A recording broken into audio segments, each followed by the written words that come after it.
This program is simulcast on WRFP-LP 101.9 FM.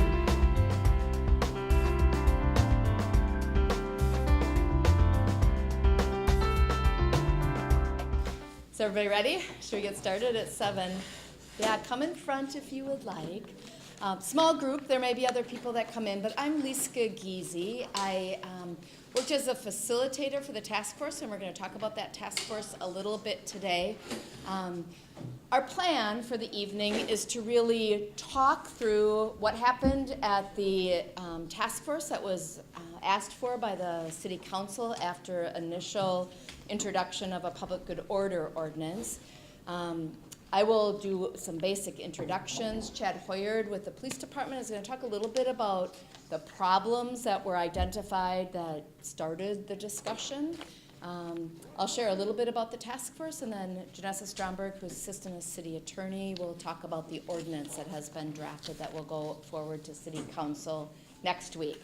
There'll be lots of time and opportunity for questions after that, and we really want to make sure, if nothing else, you leave here with a good understanding of what's happened so far and what is moving forward to City Council. Okay, is that what everybody expected? Hopefully you're in the right room. So again, thanks for coming. We do want to answer questions. Our goal is some good understanding.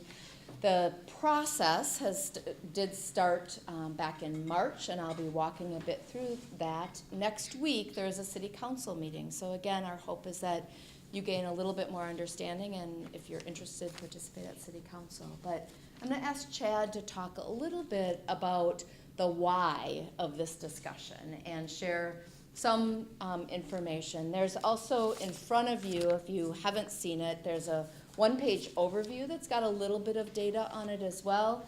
And Chad has also supplied a couple of pretty maps, and he'll talk you through that as well. So, and Chad, their Valley Media is trying to capture this, so that's why the microphone is there. Good evening, everybody. I'm Chad Hoyard. I'm the Deputy Chief of the Patrol Division for the Eau Claire Police Department.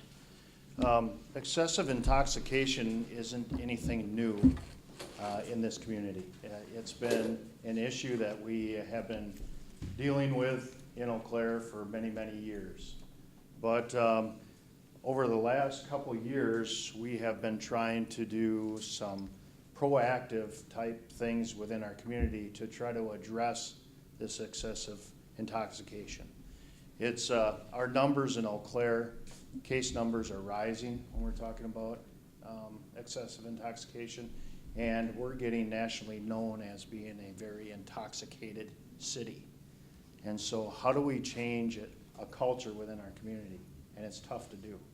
But I think this group that got together and sat down and really discussed it and really identified what the major issues were really made a good effort and came up with what I think will be a good tool for our police department to be able to use along with other people in this community so that we can address an issue and try to change a culture. So what actually is the problem? What are we seeing in the police department? When we talk about excessive intoxication, we aren't talking about the people that go out and have a few drinks or they have too much where they feel that they can't drive so they walk home. One of the concerns that I heard is that we're going to sit and pick those people off, and that's what this ordinance is going to be. It's not. It has nothing to do with that.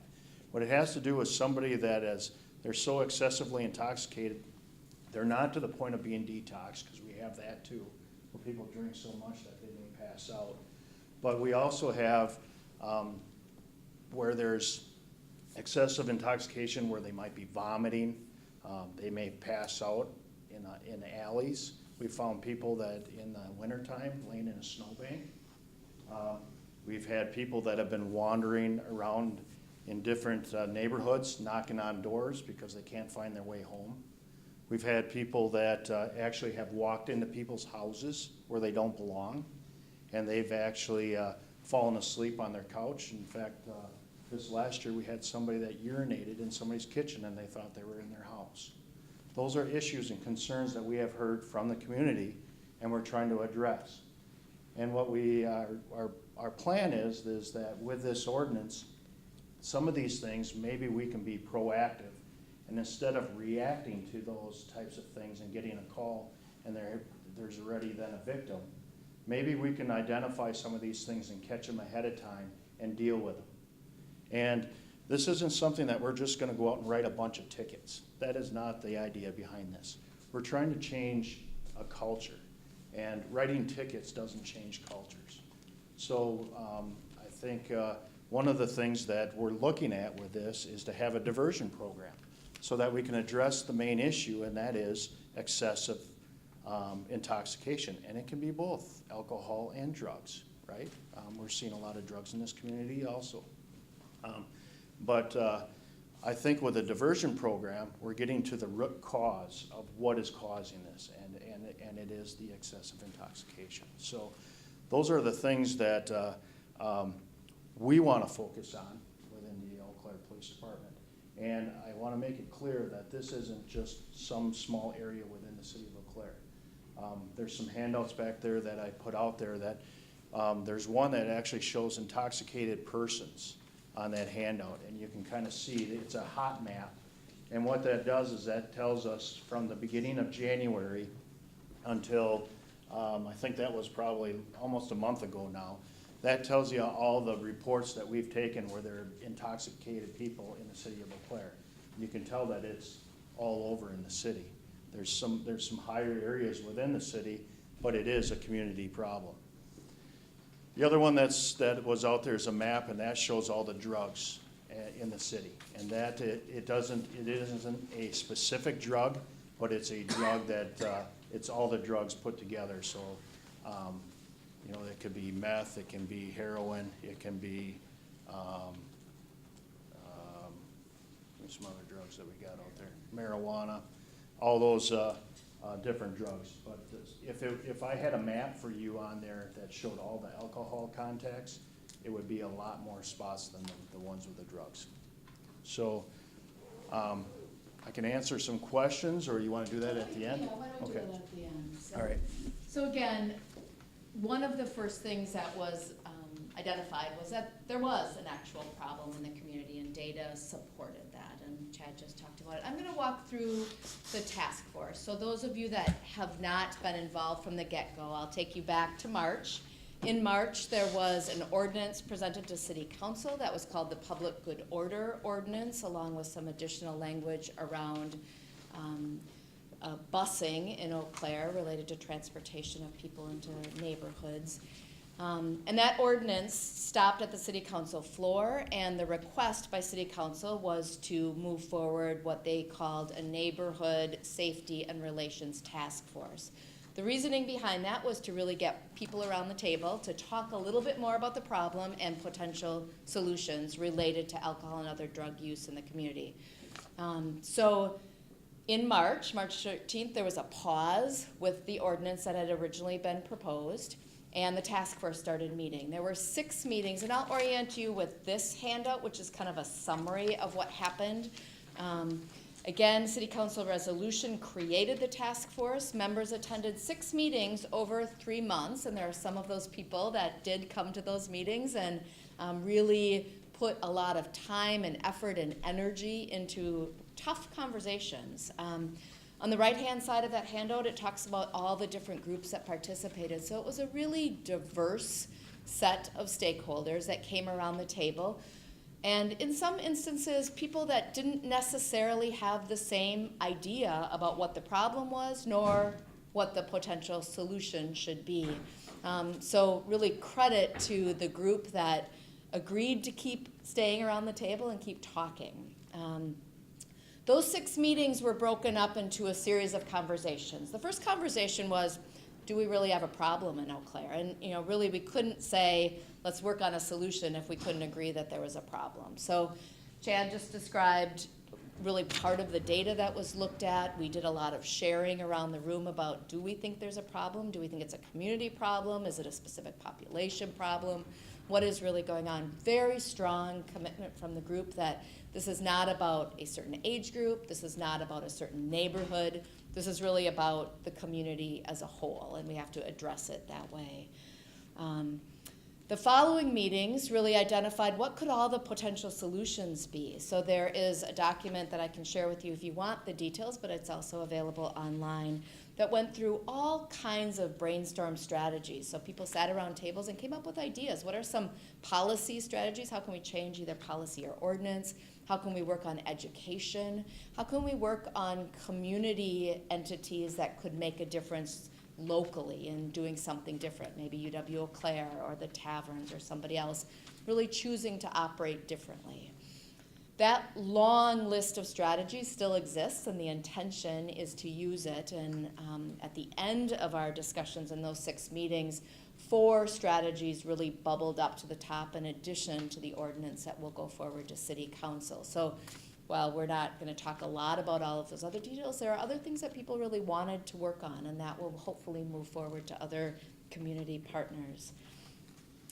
The task force, and in the kind of that central box where it says, task force agrees that alcohol and other substance misuse and the resulting negative impact is a big issue in this community, and having some more proactive approaches makes sense. So Chad talked a little bit about, we have some tools in the toolbox right now to deal with this, but there was a sense that we're not getting to the place where we need to be related to alcohol and other drugs. And as a community, we care about that. We care that there's a problem, and we want to work together on solution. The meat of the meetings, I would say the tough discussions were very frankly around the ordinance. So what started as the public good order ordinance redraft, there's an existing public good order ordinance on the books in the city. Many people didn't know that this was proposed in March was an update to that ordinance. That's where we started, was that updated language. And the group, you can imagine the painful work of trying to look at every single word in that ordinance and really have back and forth dialogue about what people liked, what people didn't, and a lot of work was done on that ordinance. In the end, some agreement around some language, and in the end, some concern about the start of the ordinance as the public good ordinance or order ordinance, and some pushback from some community partners in March that people felt like it couldn't get over a hurdle to really present it to council under that umbrella.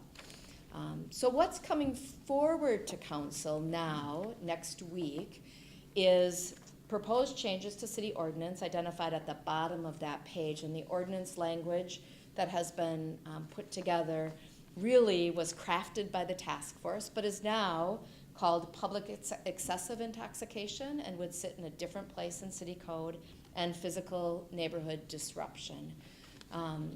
Word for word, the tweaks of the task force are moved into these sections, and lots of work was done by task force members to make it reflect what the community thought were appropriate ways to move forward. I will tell you, as facilitating the process, it was hard work. People worked hard in the discussions. Judd's raising his eyebrows. He was one of the members. There was lots of back and forth and feedback between people that needed to understand things better from various perspectives. I would say there were a couple of clear messages which are bulleted below that I think are important for everybody in the community to understand. First of all, this is not just about alcohol, although alcohol is a specific concern in this community. It's about alcohol and other drugs. So there was a lot of discussion about it being both.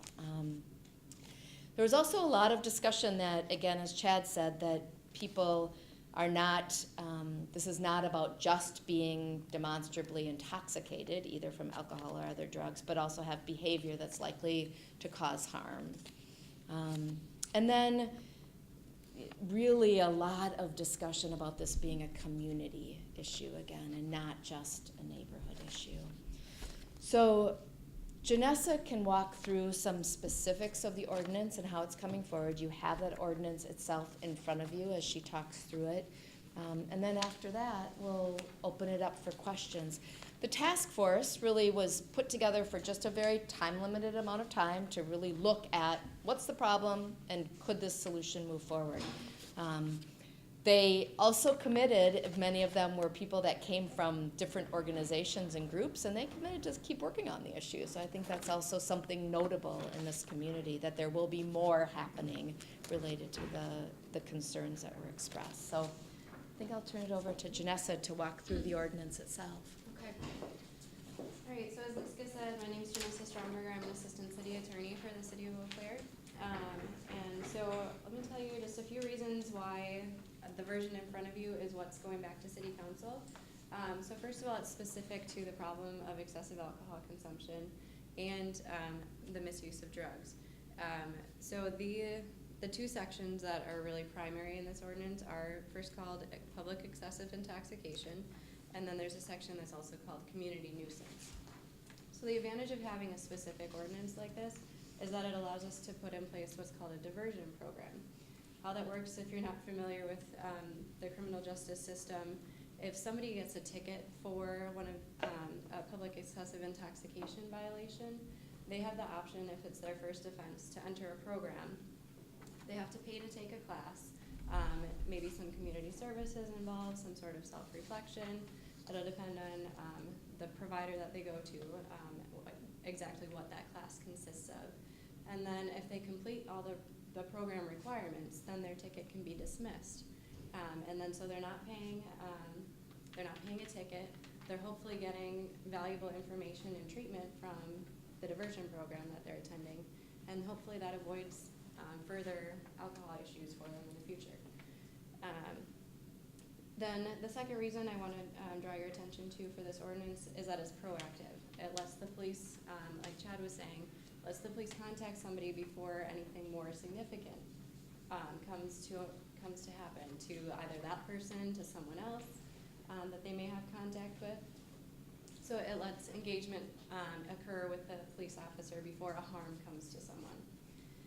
And then this ordinance, like Liska was saying, the task force went through this ordinance word by word. So the purpose statement in the public excessive intoxication ordinance was almost unanimously agreed on, I think, if not completely unanimously. And we felt that was really important, that the task force really focused in on this language, said, yes, this is a problem for our city. And so city council has the opportunity to adopt that language and say, yeah, we agree, this is a problem for our city. And so we can codify that language and make a statement that way. So I already pointed out the two sections of the ordinance. Basically, public excessive intoxication, you have to be not only excessively intoxicated, and there's a list of factors for what that might look like. But then you also have to be something else along the list, which is either vulnerable to harm, causing harm to yourself or others, or causing a disturbance or likely to cause a disturbance. And then there's the community nuisance section. And we just found that has a direct impact on neighbors and quality of life for everybody in the city, but certain neighborhoods in particular. So that's the reason that those two sections are what's going forward to city council. So the three of us can take any questions that you have. So again, what you have available to you for handouts is the just one-page overview, the actual ordinance that will be going to City Council. It had its first reading last week, and next week it will be going forward to City Council. On Monday, there will be a public hearing, is that right? Public discussion, thank you. And on Tuesday, the council will have the opportunity to vote on the ordinance. Monday, there also will be an overview given about the task force as a whole. So the City Council will hear that as well. So you've got the one pager, you've got the actual ordinance language as it's being proposed to go forward to City Council. You have a grid that shows the work done by the task force to take what was the original language and move it forward to what is now. And you'll see in there all of the changes that were made. So some people have said, what actually changed between March and now. And there's on two sides a lot of changes, and that gives you a summary of some of that changed language. And then the maps that Chad referenced. There's a couple other resources in the back. If people end up having questions, we can refer to that. But we do want to make sure that if people have questions about the process, about the content of the ordinance, that we're here to answer that. Yeah. I see the list of people that participated in the task force. How many, the approximate size of this group? Yeah, so the question was, how big was the task force itself? We had about 25 people, and typically everybody came with the various represented groups. We had a couple of people that weren't able to make every meeting, but I would say we had probably between 20 and 30 every meeting. Yeah. So good group discussion. It resulted in lots of interactive discussion throughout the sessions. So for example, neighborhood associations, there were multiple neighborhood associations involved. There were multiple people from UW-Eau Claire students as well as administration. So each of those bullets had a number of people connected to it. What other questions do people have?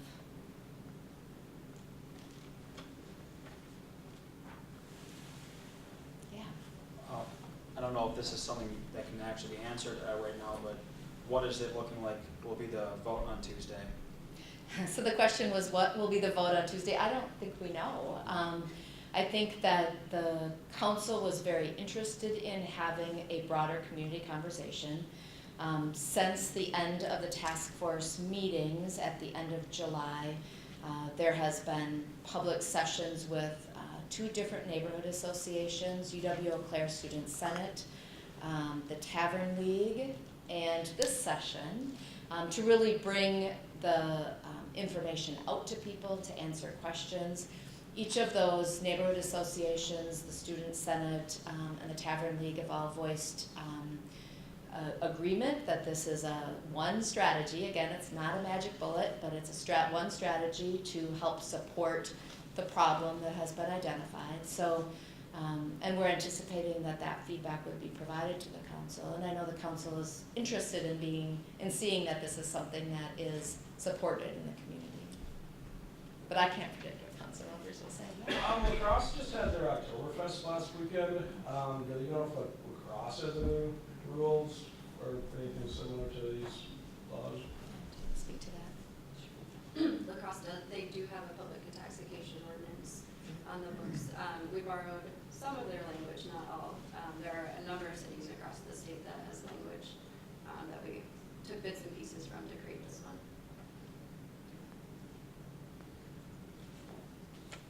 So many people during the course of both the task force and when we went out in the community thought we already had a public intoxication ordinance. So many people were very surprised by that. They said, well, Chad, you already can do that. So I think one of the things that was helpful was to really talk about the fact that Eau Claire didn't have something like this, and the opportunity for this to be a bit more proactive. So as Janessa said, it's not exactly like other ordinances across the state. It wasn't a pick up from somewhere and drop in. There was a lot of work to make it fit Eau Claire as the language was worked on. Is that a fair reflection of the task force work? Other questions? Yeah. This would be just for my greater information. I find these maps to be very interesting in that there are many fewer incidences of alcohol use, intoxicated persons than there is drug-related incidences. Right, so the difference between those maps is that the intoxicated, those are the excessive intoxicated. We just started trying to keep track of that at the beginning of this year in one of our circumstances in our reporting. Now, you look at the drugs, that's any type of drug overdose, call for drugs, someone finds needles on the side of the road and we go to them. So that's all of them encompassed into that. And we've had other maps that have showed any touch, any police contact related to alcohol, and that map looks very different. Does it look more like this one? I would say that if I were to bring that map, it's probably even brighter. Yeah. Yeah. What else? Yeah. Without something like what is being proposed, what options do the police have? So we have what's called disorderly conduct out there. It's a city ordinance, right? We have a disorderly conduct, and that came up in our discussion is, all right, we already have disorderly conduct. But a lot of times with a disorderly conduct, there has to be probably somebody that was a victim of something. And so what we wanted to do is we wanted to address this proactively and try to get it so that there isn't a victim. And so this would assist us to address that specific type of behavior, and something that and also with our disorderly conduct, we don't have the enforcement program with our disorderly conduct tickets. And so a lot of times what we had heard back was that when students or even anybody got a ticket that was a disorderly conduct, it was on their record, and it was hard for them to get jobs. So as we talked through this and worked through this, we said, you know what, we're trying to address a culture. So if there's some way that we can help people try to deal with not engaging in this type of behavior, I think that one of the things that we can do is if somebody gets themselves in trouble through this ordinance, we can work on something to try to help them improve so that they don't do that again. There has to be some solutions to this. So a big push of this ordinance and the conversation was how can we move a little closer to prevention rather than always responding at a higher level? And again, this is a step in that direction. I'd like to add, as a member of the task force, that was the beauty of the whole thing. Because we had so many different groups of people come together with their different thoughts and opinions, but we all had one common goal, and that was to make Eau Claire more safe, more healthy. And 6 months later, we got pretty close, you know. It was really you did a great job orientating the whole thing, but it was neat to see everybody come to the common goal of a safer and more healthy Eau Claire. So, And we talked about that a lot. What do we share in this conversation? And that It's a common really goal. came out strongly. Yeah. Other questions, yeah? So you mentioned the diversion program briefly. Could you elaborate more on like what that looks like, or kind of what the works would be for that? Genesis to it? Yeah, so it's hard to put real specifics to it because we haven't created the program not knowing if the ordinance is gonna pass or not. Okay. The idea is that it would be set up similarly. We have a couple diversion programs in place right now. We have one for underage drinking, and then we have one for our retail theft ordinance violations. So with those programs, an individual takes a class. There are lots of different options for where they can go to take their class. And then, assuming they complete the class, they submit proof of completion to the court, and then the court dismisses their ticket or reduces their fine depending on which program they're in. So the mechanics of it would look very similar. The actual content of the program has yet to be determined, and that'll depend, again, on the provider of the program. There's already been conversations with UW Eau Claire and the Eau Claire court system about it though, and there's strong agreement that it's a good next step, so. We don't have any question that it will happen. It's just a matter of what it will end up looking like. I think Jill was next in here. I'm assuming because this is the way you do your work, outcome based, what's the anticipated positive outcome from this particular intervention? Yeah, I would say number one, my goal for outcome is education. Trying to educate and bring this to people's attention. I don't have, I'm not bringing in extra officers to start enforcing this ordinance. I only have a certain amount of officers out on the street. We're busy. And so this isn't something that we're gonna be able to go out and just constantly look for. It's gonna be quite obvious to our officers when something like this happens. But I'm hoping that we don't stop here. I think this is a start. Like we talked about in our task forces, now we're creating a tool, but there's other things that we should be looking at. And I think education is a big piece.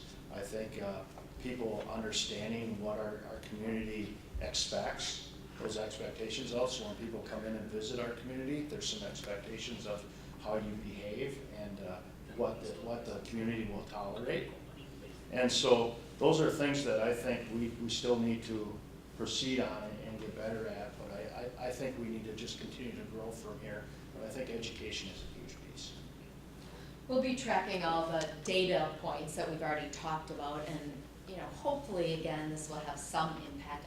I don't think anybody that participated in the task force assumes that this is kind of one thing will solve the challenge of high-risk alcohol use and substance misuse. I mean, that's just not possible, but again, we'll be tracking that data. The piece that I keep hearing from task force members, though, is really, again, how do we share creating a safe and healthy community, as Jed mentioned, and I think if you look at the actual ordinance language under 9.5.2.045, Janessa referenced this, but the first statement is, it says public health, excessive intoxication, and then purpose. And that purpose statement is really, I think, an outcome in and of itself. If the council and the community agree that we can say that excessive consumption of alcohol and use of illicit drugs or controlled substances causes secondary effects related to safety, unruly conduct, inappropriate behavior, and community disruption, and we want to limit that as a community. So in some ways, that in and of itself is one of the outcomes that comes from this if it moves forward. Yes? Are they allowed to do like a breathalyzer or blood draw? I mean, sometimes like a mental health episode has similar symptoms to being binge drinking, which So there would be some, what is the criteria to find out if somebody is excessively intoxicated is kind of what you're asking, is how do we go about figuring that out? And so a lot of it has to do with the behaviors that they see there. If somebody is stumbling, falling over, those are indicators. If they're vomiting, if they staggering and they can't walk straight. But that doesn't mean automatically that they're gonna get a citation just because of that, okay? Because this ordinance is specific that there has to be excessive intoxication and there has to be some type of behavior, okay? So if they're with a bunch of friends and the friends are gonna get them home and we know they're gonna get him or her home safely, good, that's what we want. We wanna see people to get home safe. It's the ones that wander off on their own and they're down by the river and they don't know where they're at. Those are the ones that if we were to let go and let them go, and really, right now, if I were to talk to somebody that was in that state and they told me, I don't want to talk to you, and they're walking away and they're not to the point where I can detox them, they can walk away from me. And a lot of times, those that walk away from us, sometimes we find them later laying in the alley. And that's what concerns me, and that's why we want to be proactive. We're not there to write tickets. We're there to help people and try to deal with the situation. And I think in the end, a lot of work was done on the definition. So if you look at that same section that I was mentioning, there's a definition here that talks about excessive influence of alcohol, and then there's also a definition for controlled substances. A lot of work was done on that language. The intent was that, again, for the officers, it clarifies what would be considered, but it wasn't intended that every person that would be cited under this would do it. Yeah, I'm just That was referencing part of the like question. the Brendan Felton situation where he was given alcohol something released. It was in a jail setting, but yeah, so. Yeah, so I'm just kind of wondering if there was resolution put into kind of the Brendan Felton situation. Yeah, that didn't specifically come up as an example during the discussion, but certainly the idea would be that this would be a way to specifically intervene, hopefully early on. Yeah. To answer your point, like what is the forecast for something like this? Just being involved, on Water Street, the foundation's already being built, from landlords to college kids. The good ordinance, or this law, is already at the top of the conversation in a positive way. I'm gonna pick up my yard. I'm gonna not start drinking at noon. It's already become part of the culture that they don't want a citation. They're making better choices, and we're just talking about it. We're almost excited to see when it's in law, in place, that the yards will be picked up. They won't drink as heavily, maybe as often. I mean, that is 6 months, 3 months of just the idea of it. So there will be positive results from it. Which is good to hear. I think there was a question in the back, I'm sorry. Yeah? It was answered already. It was answered already, okay, sorry, I didn't get to you right away. What else, yeah, Mary? I'd like to commend everybody that worked on this, including all the task force members that aren't here tonight. I think it's the fact that there was agreement and recognition that there is a problem, and this isn't isolated to a certain age group like students, is so significant for us as a community and making changes in the culture, that the conversation in and of itself, to me, is such a giant step forward, and I think everybody is to be commended for what they have, what the process that they have started, and it sounds like will continue. So thank you for all your work. Well, it was a really broad cross-section of the community that did the work, so that is commending them. It's a tough topic. I think often when alcohol gets mentioned, specifically, not so much other substance use, but alcohol, it can be quickly turned into, why are you talking about this topic? Either we love to drink or it's only good to drink. And I think there's a lot of people that, having safe alcohol use is a fun and good thing, and we talked about that as a task force, but we also have to acknowledge that there's unsafe and unhealthy alcohol use, and that does exist across our entire community. So I think that was part of this step forward, to be able to actually talk about it without immediately getting entrenched in that, we can't do this. Well, and that was one of our last points at our last meeting, the last official meeting until this got created.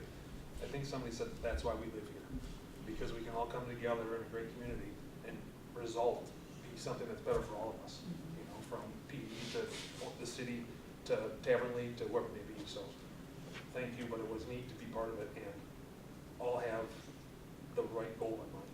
So. And a voice in the process. Other questions? Some of you are just listening, it looks like, which is great, but are there other questions around the tables?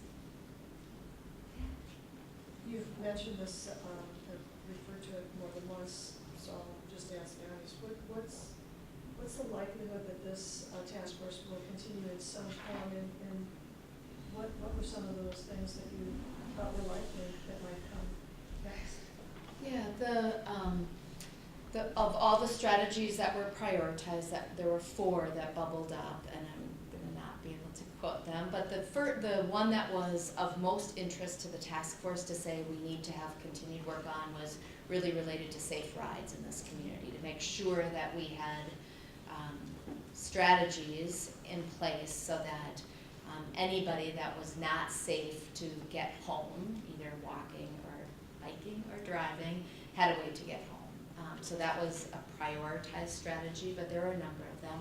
At the task force meeting, it was determined that there wasn't necessarily a need to get the whole group back together, but really everybody around that room said that they would get involved in something. So I'm imagining, although the task force may decide they want to get back together, I'm imagining that different smaller groups will meet to take pieces and run with them. So there were people identified and organizations identified for each of the different next steps. And I am confident that there will be some additional things that will be moved forward. Education of different groups was part of the discussion, some potential other policy changes in the community related to alcohol and other drugs, some encouragement of different types of businesses to internally make decisions about policies was also something that we talked about that Tavern League or other organizations could take on. So there's a whole list of those strategies, and the prioritized ones are definitely out there with ideas.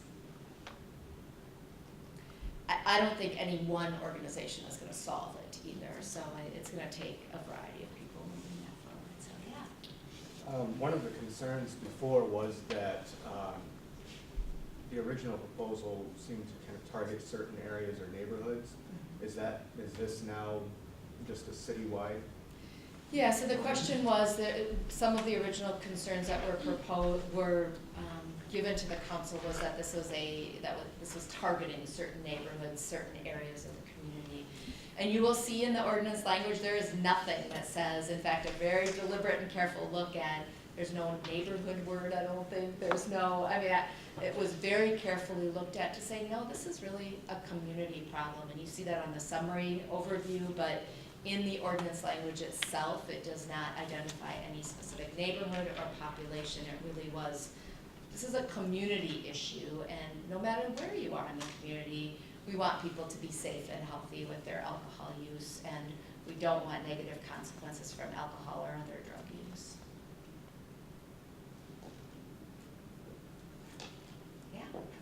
So the public good order previously had addressed, didn't necessarily say bus in the wording, but it was like a drop-off or deposit wording with people being dropped off in certain locations.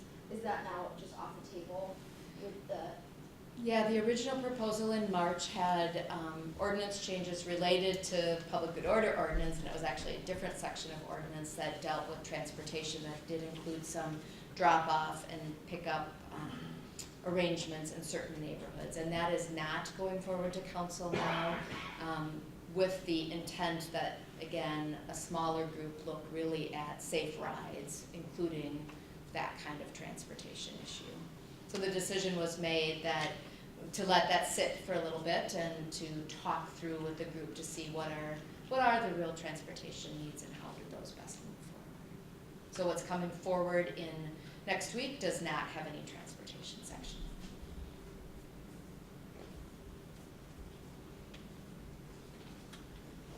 Questions?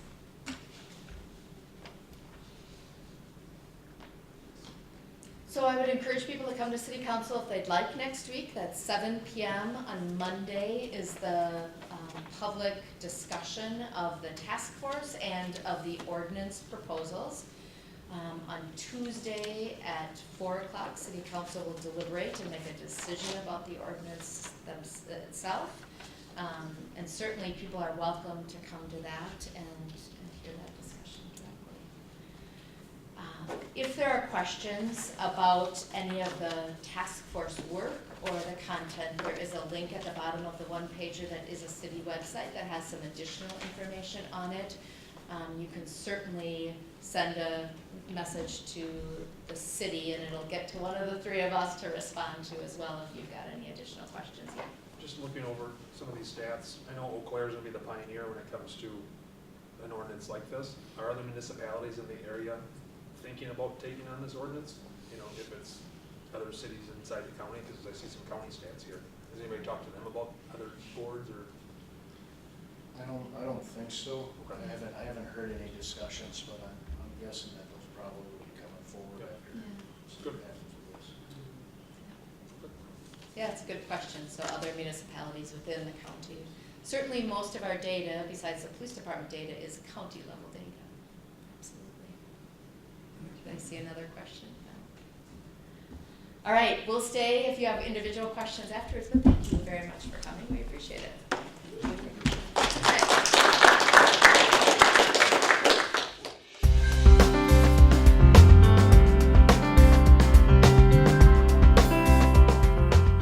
Newsworks is made possible by continuing community support. If you would like to volunteer or make a donation, please contact us via phone at 715-839-5067 or online at valleymediaworks.org.